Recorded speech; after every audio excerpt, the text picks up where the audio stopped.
Vamos agora conversar ao vivo com o repórter Leandro de Souza, que acompanhou a sessão da segunda turma do Supremo Tribunal Federal de hoje.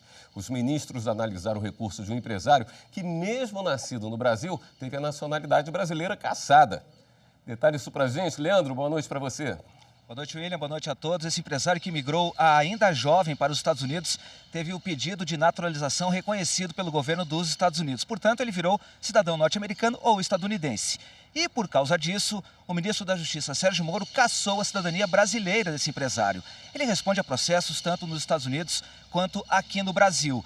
E alega que o pedido de naturalização não foi autônomo, ou seja, ele foi obrigado a fazer isso para poder voltar a conviver com a filha que, na época, morava aqui no Brasil e só poderia migrar para os Estados Unidos com a naturalização do pai. Mais uma vez, a sessão da segunda turma aqui do STF não contou com a presença do ministro Celso de Mello, que se recupera de um problema de saúde. Ele volta no próximo mês de março. Acompanhe então como foi a sessão de julgamento da segunda turma aqui do Supremo Tribunal Federal.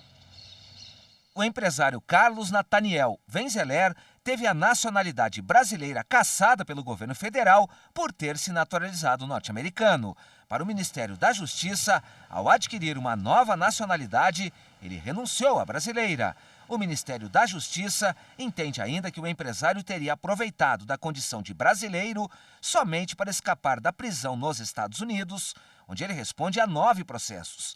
Para o relator do caso, o ministro Ricardo Lewandowski, o Ministério da Justiça agiu de acordo com a Constituição. Hipótese constitucional e nada se confunde com a situação vivida pelo impetrante, que consistiu em clara opção pela adoção de nova cidadania. O ministro Edson Fachin divergiu. Ele aceitou o argumento da defesa de que a naturalização norte-americana não teria ocorrido de forma voluntária, uma vez que teria sido necessária para garantir que a filha do empresário pudesse morar com ele nos Estados Unidos. A única forma pela qual se admite a perda de nacionalidade de uma pessoa brasileira não é, em meu modo de ver, quando essa pessoa adquirir outra nacionalidade, mas quando a adquire e se comporta de forma gravemente prejudicial aos interesses vitais do Estado brasileiro.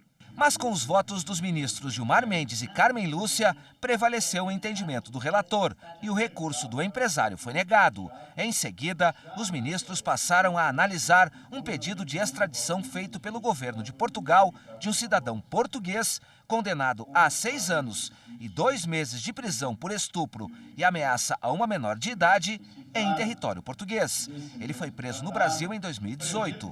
Para o relator ministro Gilmar Mendes, a extradição pelo crime de ameaça já teria vencido o prazo de acusação, ou seja, prescreveu, mas o mesmo não ocorre quanto à condenação por estupro de menor. Observo que não se trata de cidadão brasileiro e nem de crime político de opinião. Não se está a falar de infração penal de competência do Estado brasileiro ou de crime pelo qual o requerido tenha sido condenado ou absolvido no Brasil.